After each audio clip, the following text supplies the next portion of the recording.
चीन और भारत के बीच सीमा विवाद क्यों है? जबकि दुनिया रूसी यूक्रेनी संकट में अगले कदम की प्रतीक्षा कर रही है, एक और सीमा विवाद है जिस पर व्यापक रूप से चर्चा नहीं की गई है। भारत और चीन 2167 मील की सीमा साझा करते हैं, जिस पर दोनों देशों ने 80 वर्षों से अधिक समय से विवाद किया है। 1962 में इस सीमा पर दोनों देशों के बीच युद्ध हुआ, जिसका अंत आज भी जारी गतिरोध के साथ हुआ। दो देशों के बीच संघर्ष का मूल कारण निश्चित और सहमत सीमाओं का अभाव है। संघर्ष की प्रकृति को समझने के लिए इन असंबद्ध सीमांकनों के इतिहास को समझना होगा। सीमा विवाद क्या है? भारत और चीन के बीच मुख्य संघर्ष दो देशों के बीच विभिन्न क्षेत्रों, विशेष रूप से लद्दाख और अरुणाचल प्रदेश में सीमाओं पर मतभेदों से संबंधित है। यह मुद्दा अपनी जड़ें वापस ब्रिटिश साम्राज्य के समय में ढूंढता है। जैसे जैसे अधिक से अधिक क्षेत्र ब्रिटिश नियंत्रण में आए, इसने अपनी सीमाएं तय करने की मांग की। चीन के साथ सीमाओं के उनके निपटान की प्रक्रिया में हमेशा संघर्ष रहा और यह संघर्ष उनके बाहर निकलने के बाद भी जारी रहा। आज भारत चीन सीमा को वास्तविक नियंत्रण रेखा के रूप में भी जाना जाता है, जिसे किसी भी देश द्वारा मान्यता प्राप्त नहीं है, और यह संघर्ष विशेष रूप से लद्दाख और अरुणाचल प्रदेश में तीव्र है। वास्तविक नियंत्रण रेखा के पास गलवान घाटी, जो लद्दाख के पूर्वी हिस्से में चीन और भारत के बीच वास्तविक सीमा है, वह जगह है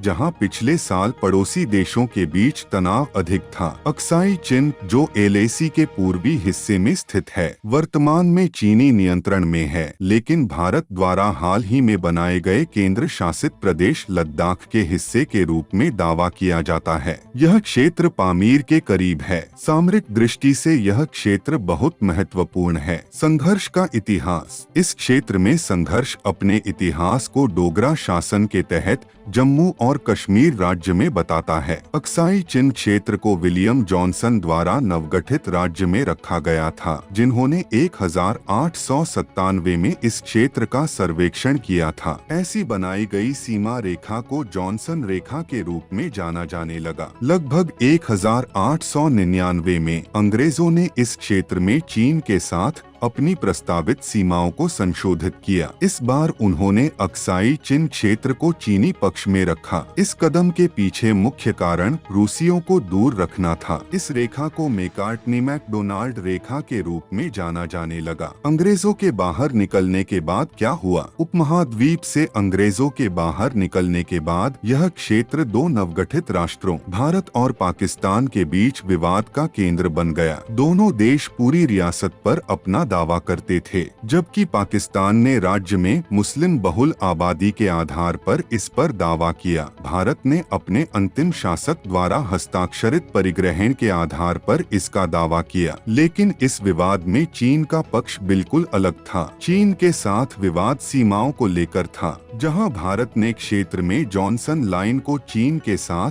अपनी सीमा होने का दावा किया। वहीं चीन ने मैकार्टनी-मैकडोनाल्ड लाइन को एक होने का दावा किया। तिब्बत पर अधिकार करने के बाद चीन के लिए यह मुद्दा और महत्वपूर्ण हो गया, चूंकि अक्साई चिन झिंगजियांग क्षेत्र को तिब्बत से जोड़ता था। 1947 में पहले भारत-पाक युद्ध के बाद पाकिस्तान ने पाकिस्तान अधिकृत कश्मीर, पीओके और पूर्व रियासत के गिलगित बाल्टिस्तान क्षेत्र को अपने नियंत्रण में ले लिया और भारत ने राज्य को नियंत्रित किया। इस दौरान भले ही भारत ने पूरे लद्दाख पर दावा किया हो, लेकिन इस पर उसका नियंत्रण नहीं था। चीन पाकिस्तान समझौता। पाकिस्तान द्वारा चीन के जनवादी गणराज्य की मान्यता के बाद चीन ने पाकिस्तान के साथ सीमा मुद्दों को मेज पर सुलझा लिया। तदनुसार पाकिस्तान ने अक्साई चिन सहित उन क्षेत्रों पर चीन की संप्रभुता को मान्यता दी जिन पर उन्होंने दावा किया था। अक्साई चीन पर दावा। भारत के साथ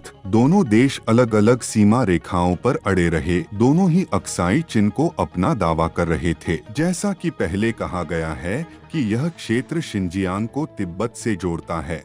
इसलिए यह क्षेत्र चीन के लिए बहुत महत्वपूर्ण था। तिब्बत पर कब्जे के बाद चीन ने इस इलाके में एक सड़क का निर्माण किया। इसका परिणाम भारत के विरोध प्रदर्शनों के रूप में सामने आया। इसके बाद अंततः 1962 में भारत चीन युद्ध हुआ, जहां भारत ने अपने कुछ क्षेत्रों को खो दिया, जबकि चीन ने अक्साई चीन में अपना नियंत्रण स्थापित कर लिया। इसके परिणामस्वरूप लद्दाख के पूर्वी हिस्से में नया सीमांकन हुआ, जिसे वास्तविक नियंत्रण रेखा के रूप में जाना जाता है। अरुणाचल प्रदेश में क्या है खींचतान? पूर्व में अरुणाचल प्रदेश की ओर अंग्रेजों ने 1914 के शिमला सम्मेलन में सीमाओं को बसाने की कोशिश की। यह तिब्बत और अंग्रेजों के बीच सीमा समझौता था। उस समय तिब्बत चीन का हिस्सा नहीं था, इसलिए चीन इस समझौते का हिस्सा नहीं था। इस सम्मेलन में दोनों देशों के बीच की सीमाओं पर सहमति बनी। इसे मैकमोहन रेखा के रूप में जाना जाने लगा। यह वह रेखा है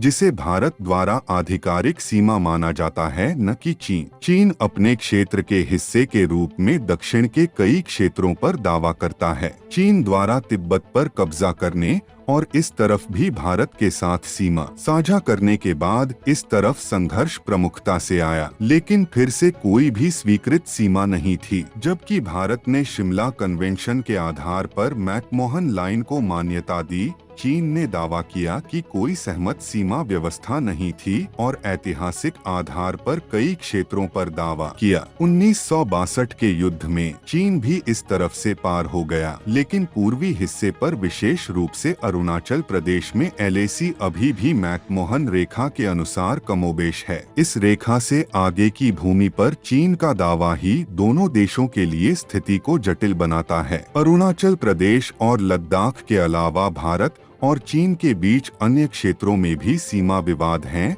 और मूल मुद्दा वही है, वास्तविक नियंत्रण रेखा से परे भूमि का चीन का दावा। आप इस मामले के बारे में क्या सोचते हैं? नीचे कमेंट करें, वीडियो को लाइक और शेयर करें और हमारे YouTube चैनल को सब्सक्राइब करें।